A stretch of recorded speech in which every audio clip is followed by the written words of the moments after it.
It's almost. It's like, Just don't mention it. I know, it's really like a, hey, who's there?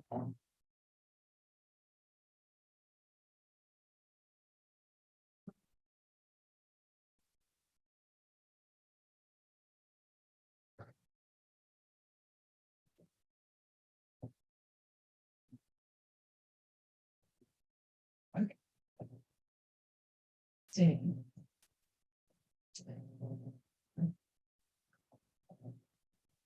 Okay, how are you feeling about this? Is this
All right, folks. So for those of you who are with us on the live stream, if you want to put into the chat, what are the signs for you that someone is an influencer in a stakeholder group?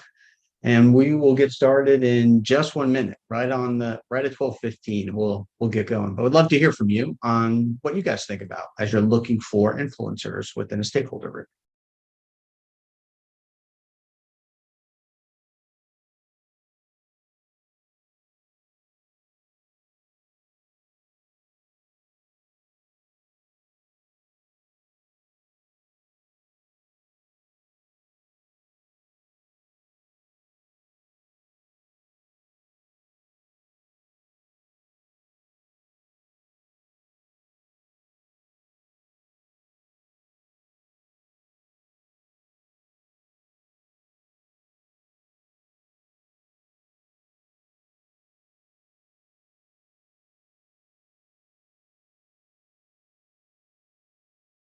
I'm gonna let these guys in. All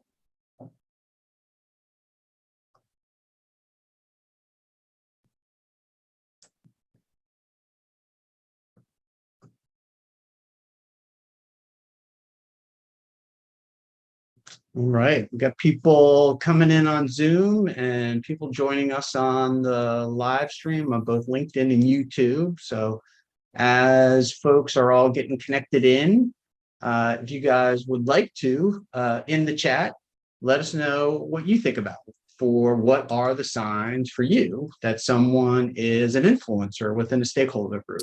We're certainly going to share for you how we think about it, but would love to get your feedback as people are coming in and locking into any of these various streams where we're all getting connected.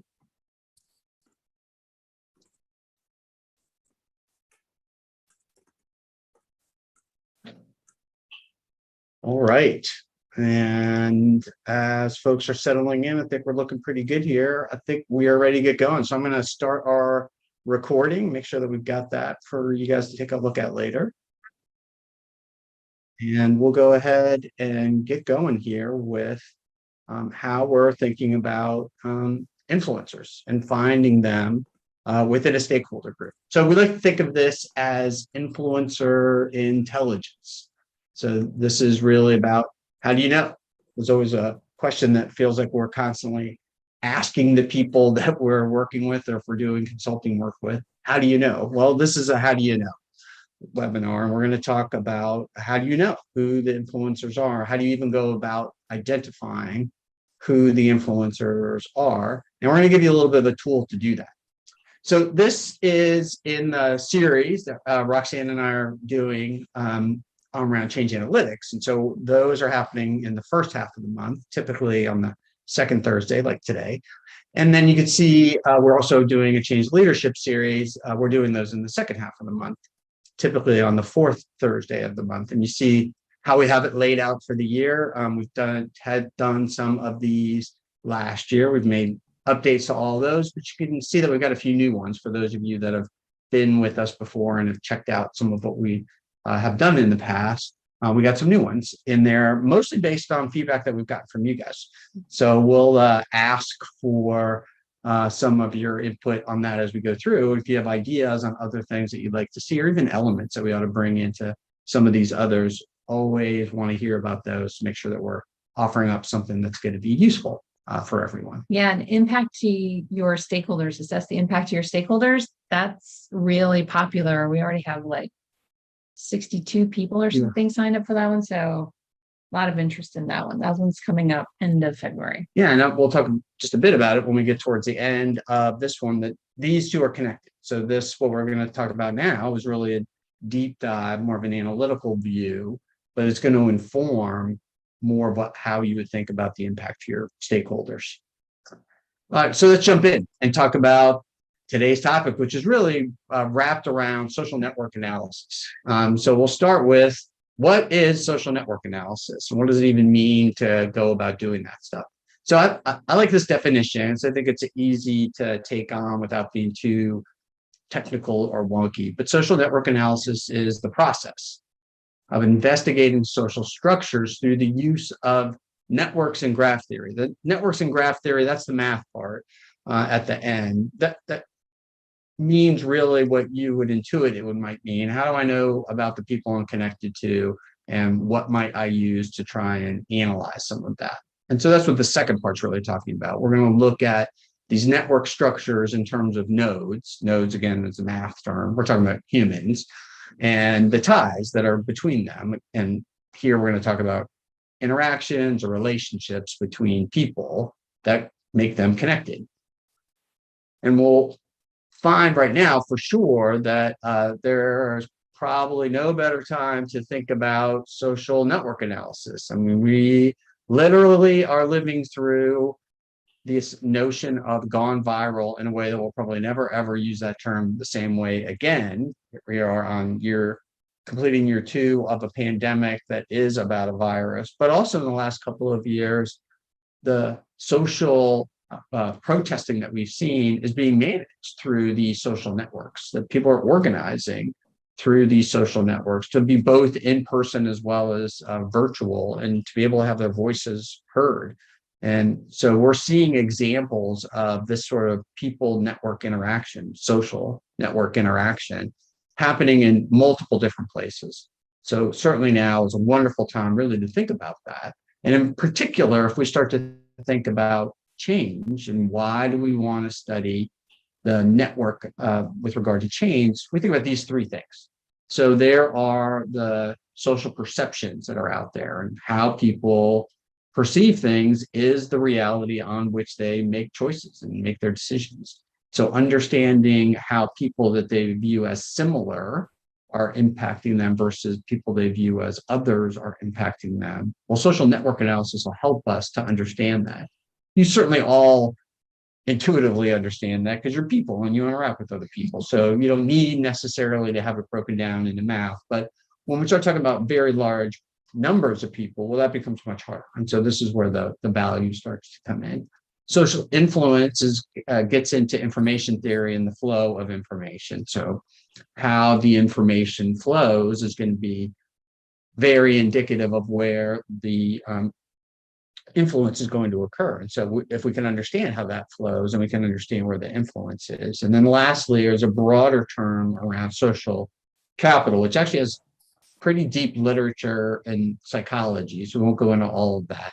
But I'm sure you're at least familiar with this phenomena that people tend to attach themselves to something that's successful, so successful change in our case, and tend to distance themselves from things that are perceived as unsuccessful. And that perception comes from how the information flows, the social influence, and that is important because that's where people's social perceptions come. So really this kind of builds inside this large idea of social capital. Roxanne and I like to use this model and stay at first the base around psychological safety. So are we able to make it psychologically safe for people to interact with each other? Is it okay to have a dissenting opinion? How is that handled? And given that strong base, to be able to have a safe place for interpersonal risk-taking, can then build emotional capital. Emotional capital is one of the subsets of the broader idea of social capital. And there's a bunch of others that are in there. But for our purposes, what we're trying to get at is, are we building a trusting relationship? Because that's going to be critical if we're going to be able to have that come together within a change situation. If you don't trust what's going on within that situation, then it's probably not going to go so great. And then lastly, this is for us where joy comes in. And we're specifically, of course, focused on joy at work and how that emotional connection among people creates this condition where you're really able to do great work, maybe your greatest work because of that.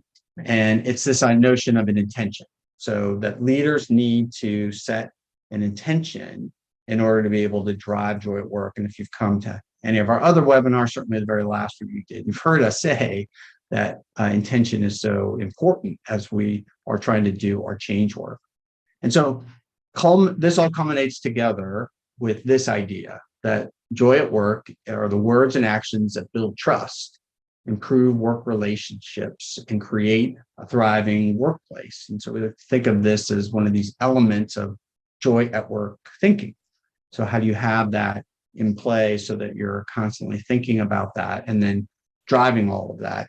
And that idea, as many of you know, comes back to our origin story. I don't want to tell you the origin story. I actually want to ask Roxanne to tell you an example of how this showed up, this idea of an influencer showed up and how important it was to us. Yeah, this is related to an intention. With our origin story, if you've heard it before, it has to do, in summary, with this big team being in what we call the pit of despair after 18 months, and our decision as leaders to lead in a completely different way. And we did that by sending an intention.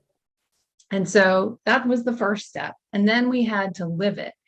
We couldn't really dictate it, right? We had to figure out sort of what does living the intention mean? How do we live into it every day? Kind of scanning the environment for those opportunities. Well, an opportunity came up, and this is the example that Ed is referring to, with this one guy who was kind of a curmudgeon on this team that we were leading.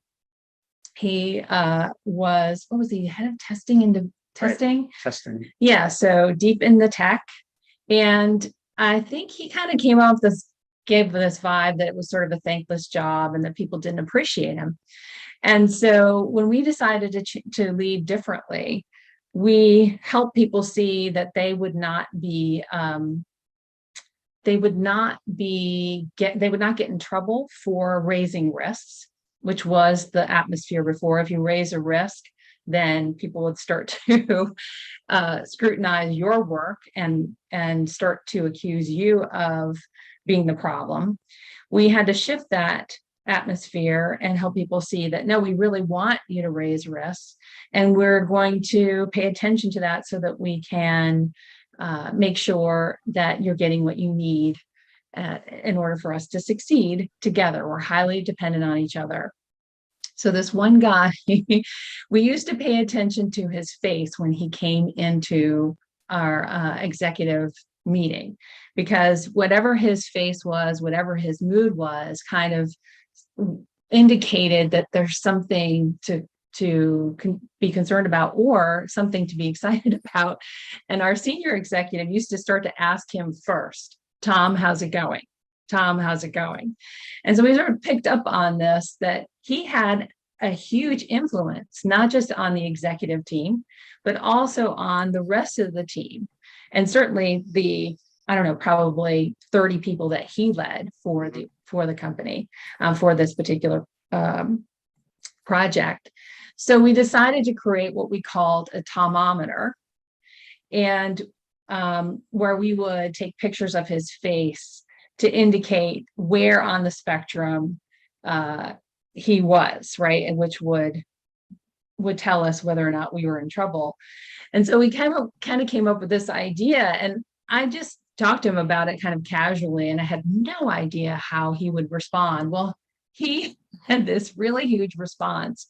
He actually stopped me in the hallway and he said, hey, could we take pictures today of me grumpy, so that I'm going to get a haircut over the weekend. I could take pictures of me happy next week. And, sort of like, what? It just, these are not the typical conversations we were having. It was much more tension. There's more tension.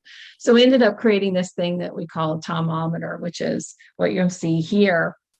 There were many more pictures than this, but it started off with him upset. And then this is neutral. And then this was joy. And he actually came up with that word. And that was many, many years ago. And so you just never know how someone's going to respond to and take you up on this idea of influencing the rest of your team or whatever you're working on to make things better. When we introduced this to the team, we introduced it in this in-person all hands. It was, again, the 250 people were there live and in person, and they were just blown away. They just didn't expect it from Tom. And it was just one of the many little things that influenced and shifted the atmosphere of the team, which you saw on the previous slide of real joy and real coming together. So anyway, we just wanted to share that example with you of an influencer who did something unique with a little help, a little support, and made a huge difference on the atmosphere of the team. And that's really the motivation for what we're doing here, is to be able to find that and have that be the a part of the turning point. But then on a pretty important project is wonderful. So how do you go do that? Well, this is the three things that we want to talk about then for the rest of our time. We'll talk to you about some of the concepts around social network analysis, just what it really means. You have just a little background, and then we'll go do it. So we're going to flip over into Excel, and I'm actually going to show you a free tool that you can download and use with Excel that's very straightforward to go do. We'll talk about how to get the data, and then a little bit about how to do the analysis, and then finally land it into a stakeholder management plan. So now that you know this, what are you going to do with it and actually make it do something useful for you? So let's start with social network analysis and just some of the basics behind that, so we can understand what we're looking at when we're inside Excel looking at our tool. So I'm going to use just this kind of basic example here, 10 people that have some connections, and we're going to look at pretty simplistic kind of view of it, strong ties, which are the dark lines. And we want to monitor those because there's going to be a reinforcement of messages that are in there. And in fact, they can be kind of difficult to change because people have got these strong connections already. And so the information is going to flow that way. We see that right now with social media. That is one of the knocks on what's going on with the algorithms that social media companies are using, is that they're reinforcing those ties. We'll look at weak ties as well. These are the dotted line ones that are there. But this could be a major source of leverage in a change situation, because we could potentially strengthen the connection in different parts of the network by the activities that we do and actually change that. And Roxanne and I have some experiences with that we'll talk to you about. And then finally, sort of obviously, that there are absence of ties, right? These don't have a connection. And again, you might want to make one between groups, because that will be beneficial to helping them understand the change and understand each other. So I'm taking the same group network here, and I just put letters on everybody so we can identify who they all are. And I want to convert this sort of graphic view into an analytic view. So I'm going to put it into a table so we can set it up for a spreadsheet. So the people are on the top row and the far left column. And in math language, you call them, each of them a vertex or vertices together. Nodes is just another synonym for that. And then the edges are the connections. And so the value that we stick inside the little table tells us how strong it is, with 0 being the lowest and this setup and 10 being the highest. So if I want to see what is the connection from person E to person D, I run through my little matrix and we can see that it's a 10. And you can look in the graph and you see a solid line to indicate all that. So given all that, we can go do some analysis just with this and actually learn quite a bit about what's going on with this network. So the first thing that we can do is set up some measures that we're going to put here. And the first one we're going to look at is called degree centrality, which is really about just measuring the direct connections and coming up with a way to try and understand them. So I have the same matrix here. I just kind of grade the zeros out so that the 10s and the 3s pop. 10s are strong ties, 3s are the weak ties, 0 means no tie. And one of the things we can do is just count them up, just the actual number of connections that we have, and just see how many we have. And as you can see, person G has 4 connections. You can certainly see that graphically, so it's easy when you have 10 people. If you had 1,000 people, not so easy. And so doing it analytically is useful. We can also see, not surprisingly, that person G has the greatest strength of connections, given that that person's got the most connections. But we have a bunch of 2s in there, and there's a pretty wide range of strengths, from as low as 6 to as high as 20. And we could see a bit more about what is really going on with those people and what is happening with their ability to influence. And we're making the assumption that the more connections you have, or the overall strength of the connections you have, the more influence you likely have because of your ability to pass information through the system. But these are not symmetrical necessarily, right? So how I think about you might be different than how you think about me. And so we can think of in degree and out degree. So in degree is the number that are coming directed into me. So the people's connections, how they perceive them coming into me. Out degree is a number that I have going out, how I perceive them going out. So if you're thinking about Instagram would be in degree is the number of people that are following you, and out degree would be the number of people that you are following. In a change context, you might think of in degree as a measure of influence, maybe even popularity. Out degree might be a measure of extroversion or social ability. So that might be useful to know who are the people everybody turns to, but then who also are the people that are actually actively trying to connect, and be able to use that, and help get them engaged in the change that you're doing to help you move things along. We can also look at this idea of closeness centrality, and that's just the distance from all of the other people that are there, all of the other nodes. And so the lower the distance, the tighter it is that the people are, doesn't take as many hops. In this one, if you're person J, you can see it takes a lot of people before you get all the way over to person B, right? So that closeness is very small, right? There's not a lot of closeness there. Another way to think about this is this 6 degrees of separation, or 6 degrees of Kevin Bacon, if you like to play that game, like how many connections there are between Kevin Bacon and all these other actors.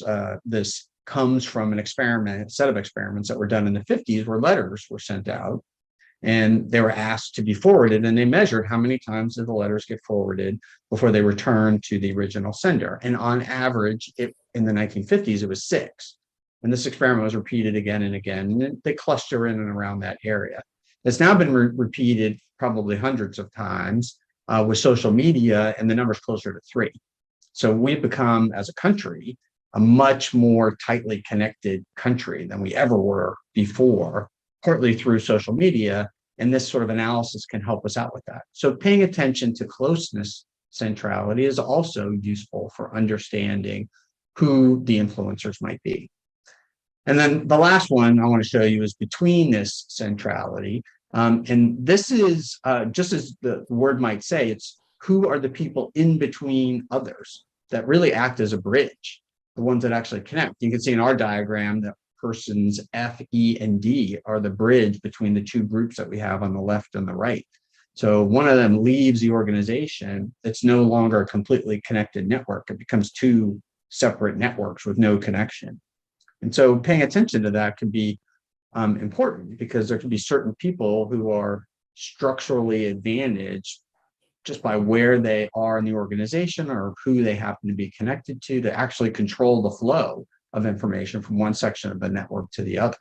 And again, these might be people that we want to try and enlist in helping us with the change work that we're going to go do, because they occupy this position. Understanding this also might be a reason to start to think about where I might want to make other connections within the network.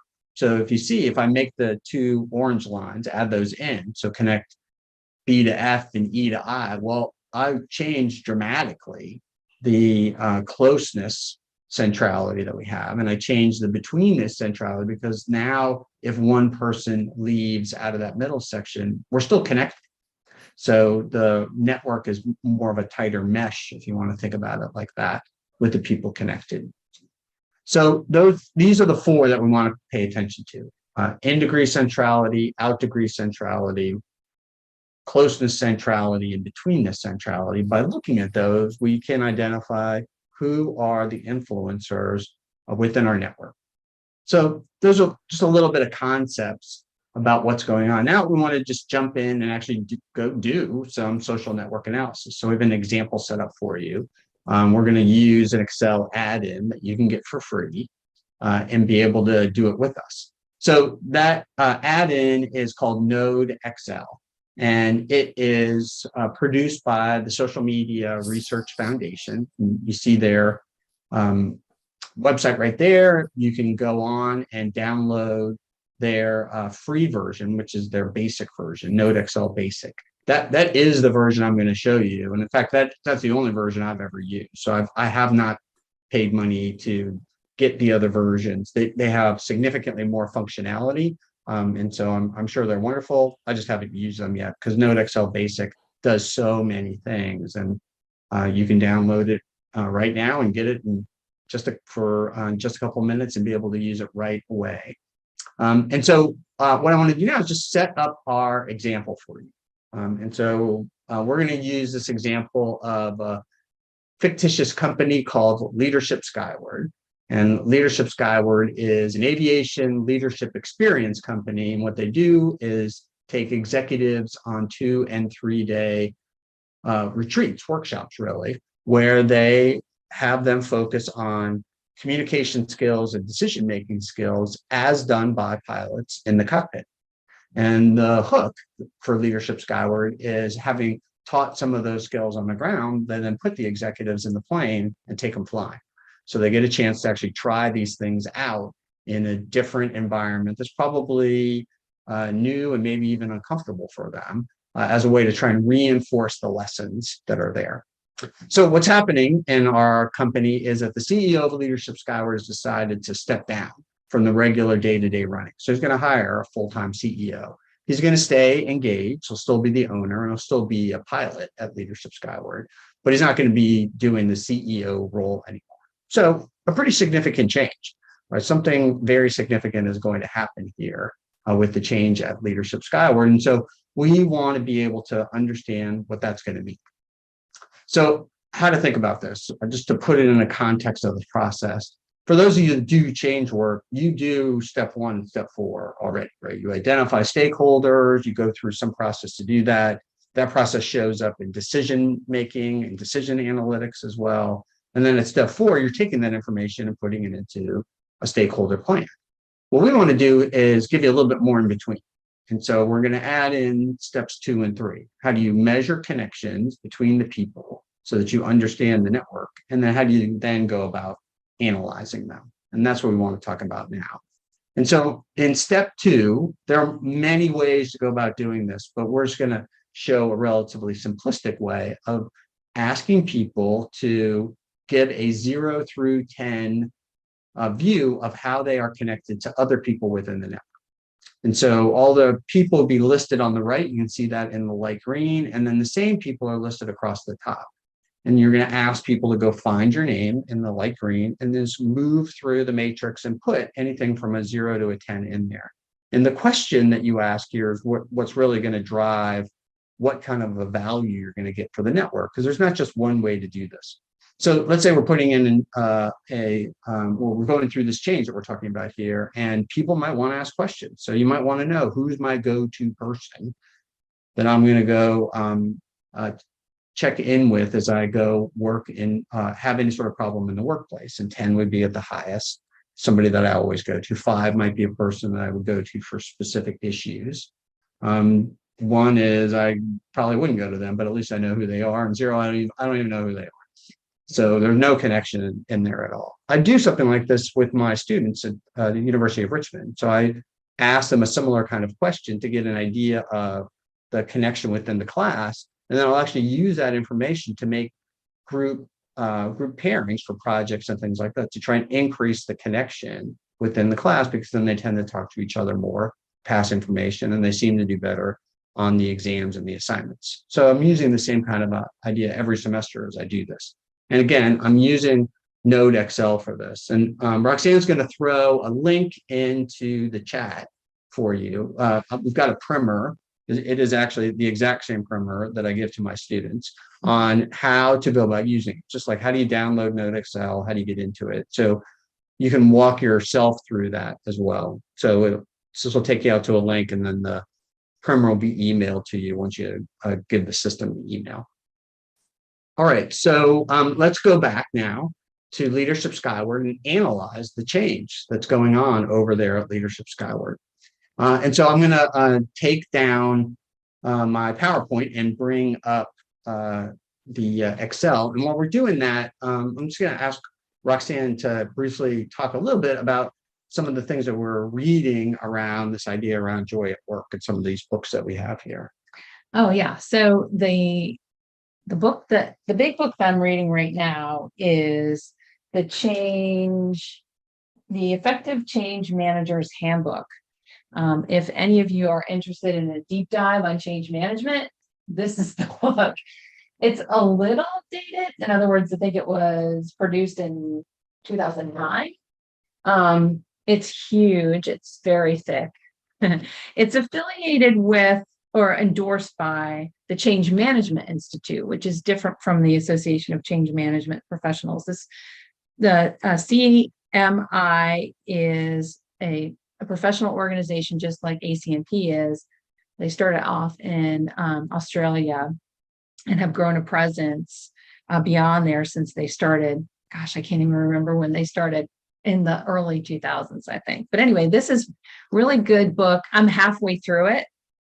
It's almost like an encyclopedia, but it's great. It is actually a handbook, but it's giant. So there is that. So anyway, this is a great book if you're interested in a deeper dive in change management.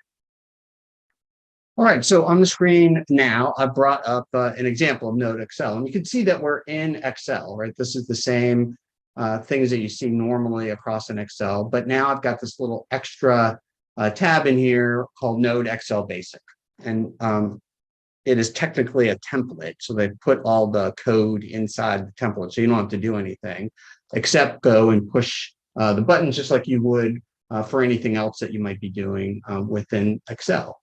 And so as I do this, what we have here now, just to kind of like walk you through what we're looking at, is on down in this particular tab, I have all of the people that make up Leadership Skyward and just their names in there.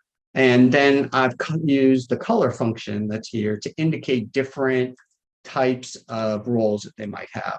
So for instance, the people that are in blue are the pilots, the people that are in green are the maintenance people, and roles for sales, et cetera, all the way through. And so in our depiction that we have over here on the right, we can see those different shapes and the different colors and actually see the people that are there. And pretty immediately, just by looking at this, we can get an idea of what's going on with the network. There are different formations that are in here. I'm showing you the circle, obviously. But with that, you can see right away that there are at least two groupings of people that are relatively tightly tied together. And if you start to look at the colors that are in there, many of the ones that are in the upper group are in the maintenance group, and then there are a couple other ones that are in the ones that are at the bottom part of that circle. And so just with the visual, we start to get an idea of what does the communication look like within this group of people that we have. And you'll notice as we scroll a little bit to the right that some of the things that we just talked about are calculated here. So we have the in degree and the out degree. We have the betweenness centrality and the closeness centrality. If you keep going, there's a bunch of others in there, and I won't go into all those because I don't want to overwhelm you with social network analysis, different tools, because these four are enough to understand quite a bit about what is going on with this network. And just like any other Excel setup, we can go and sort them. So we can take the in degree and sort it now so that we can see what's going on with the in degree and understand what's happening with that. I'm sorry, I just popped the screen share off. Let me bring that back. So it didn't like that I was sorting. Guess that made it mad for some reason. Let me go grab our stuff again and we'll bring it back together. Okay, so back over onto Nodexl. So over here, we can see all of those and be able to take a look at what's going on with them and then understand what's happening within this particular network. And so as a result of that, we get a much better view of what's going on and can find the people who are the influencers here. And we can do that for these others as well. So we can look betweenness centrality here, and this is the bigger the number, the better. So we can see the this person's up at 65, and so we've got that. Hector has got a big giant connection into the people that are there. Closeness centrality, again, look at the numbers that we have and pick out the individual people that are going to be important for understanding what's going on with this particular network. So we've got those in there. And in addition to that, we can also dive into some overall metrics and look at what's going on with this graph. So we can see that this is referred to as a directed graph, meaning the amount of connection is not necessarily symmetric between it has a direction to it. We can see how many different vertices there are in here. We can see how many are actually connected, right? So we have the number of potential vertical connections, vertice connections would be 24 times 23. So something close to 500. We actually have 65 unique edges that are here, unique connections. And you can see some of the other metrics that we have that just kind of tell you what's going on overall within this setup. And so now I can come back here and look at what's going on in the edges and the actual connections that we've got here. And the strength of those connections are here within the width of what's going on within the network that we have, what each individual connection is between each pair of person as we go through this entire group that we have. So that helps us to be able to understand really what's happening within this entire network. And we can do that both graphically, and we can do that both analytically, and get a decent understanding pretty rapidly of who the particular influencers are. So that's kind of a quick overview of what's going on with that. Probably the easiest way to see all of these is to come in and take a look at it from the vertices themselves. And really, let's go through and just pick out who do we think are the influencers here. And so I'm going to leave this set up with just the group here so we can see the whole thing. I won't keep reshuffling it back and forth. But if we look at the major numbers that we've got here for in degree, we have several that are some 5s in here. So we can look at all those. So we see that Garamond is in there, Miguel is in there, and Nikki, and we also have Sally and Tatiana, all in degree connections. So there are people that are connected to. And if we went back and looked at the data, they're actually the leaders of some of the groups within Leadership Skyward. So not surprising that people would look at them and have connections. But then we can also look at the out degree and see that we've got some people that have no connection at all, and then others that have pretty significant connections. So there's a 6 there for Sally and a 7 there for Hector. And so we start to zoom in on where those influencers are. So once we've got those, we can now use that information to really be able to tell what is going on with the work that we're doing and try and understand what's happening with all of that right now. All right, so what I want to do is I want to take us back out and come back into our PowerPoint and kind of finish up with how this is all kind of coming together. Like, what are we going to do with this now that we've used this tool to pull it all together? I should say before I do that, just quickly on how to get the information in. You literally put it in as a table, just as we showed in Excel, and come over here to this little export, and you're able just from here to be able, or I'm sorry, import, and just from here to be able to pull it in. So we can go straight to import, come over here to a workbook, click on that, and depending on how speedy your computer is, could be seconds or just maybe a couple minutes for it all to load. So it's very easy to use. And if you do use that Nodexl primer, it'll actually give you step-by-step instructions all the way through on how to go about doing that. All right, so I'm going to take us back over now to the PowerPoint, and we'll kick back off from there.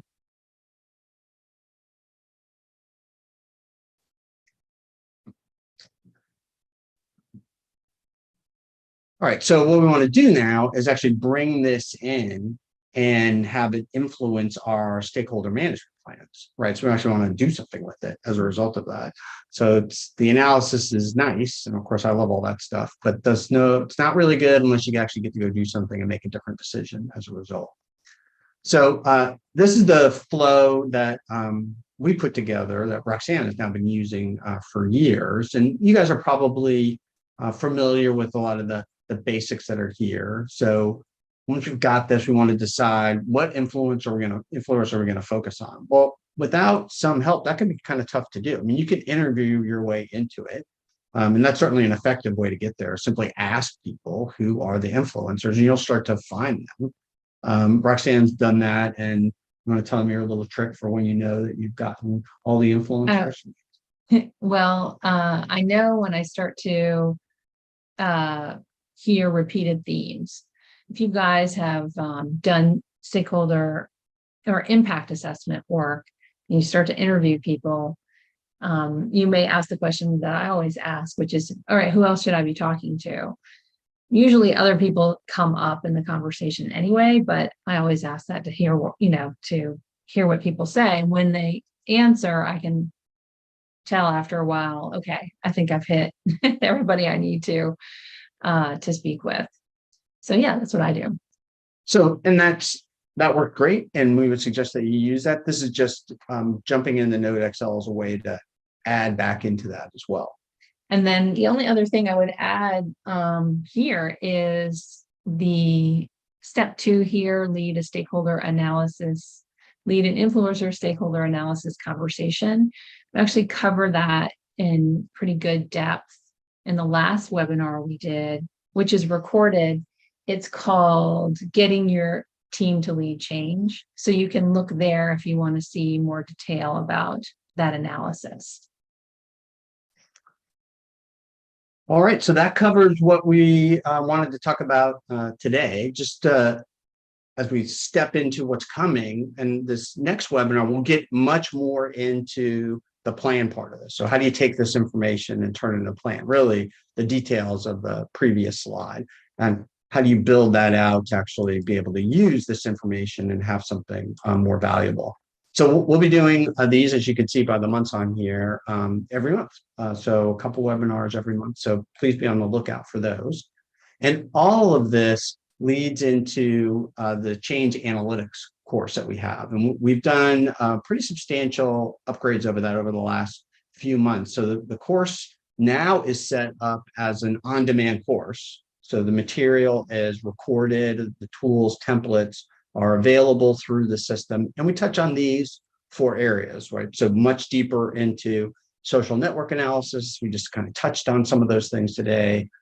We do a deeper dive from there into surveys, and then broadly across the metrics that you might want to have in order to be able to really understand what's going on with your change. And then finally, presentation. So how do you create a persuasive presentation using data visualization techniques? All of that is set up as a series of recordings that you can watch when you have the time to be able to go watch those with examples and the tools themselves. In addition to that, every other month, we have a live session that you can come to once you've completed the online stuff to go through a simulation. It's actually built on our fictitious company, Leadership Skyward, but we have a set of analyses to go do, and we walk through that together live. So go for a couple hours, take a little bit of a break, and then a couple hours more. And so by then you really get to use it so you can feel comfortable that you actually know how to do that. And you can come to as many of those as you want. So we'll do 6 this year, and the next one's coming up in March. Kristen, you asked about the ROI recording, webinar recording. I'm going to stick the link in the chat for that. It's not live now because we rotate our webinar recordings. So I'll put the link here, but if you lose it, feel free to send us an email. We'll be happy to send it to you. And then we've got some other stuff coming up. So Roxanne and I'll be talking at the ACMP Global Conference, which is at the end of June.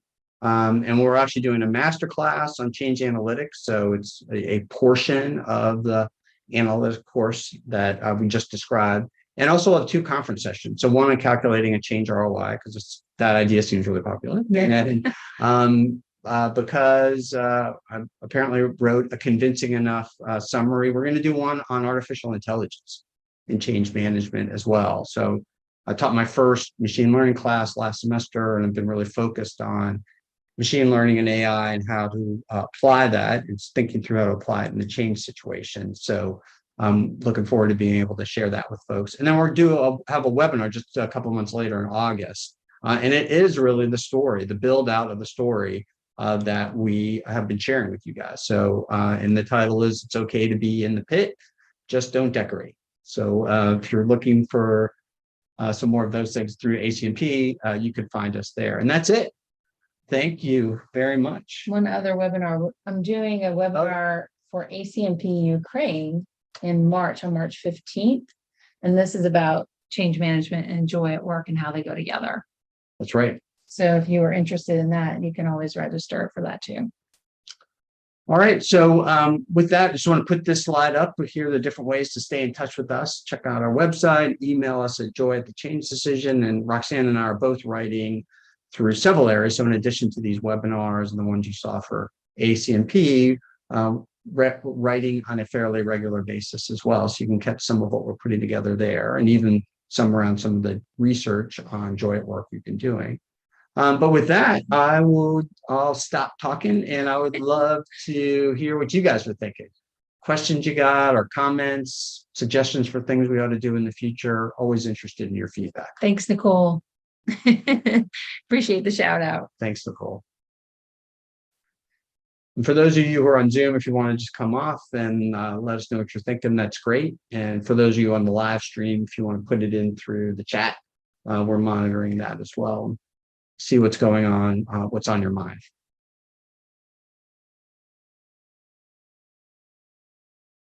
We'll also recognize that it's lunchtime. You may be eating a sandwich right now and you don't want to talk, so that's fine too.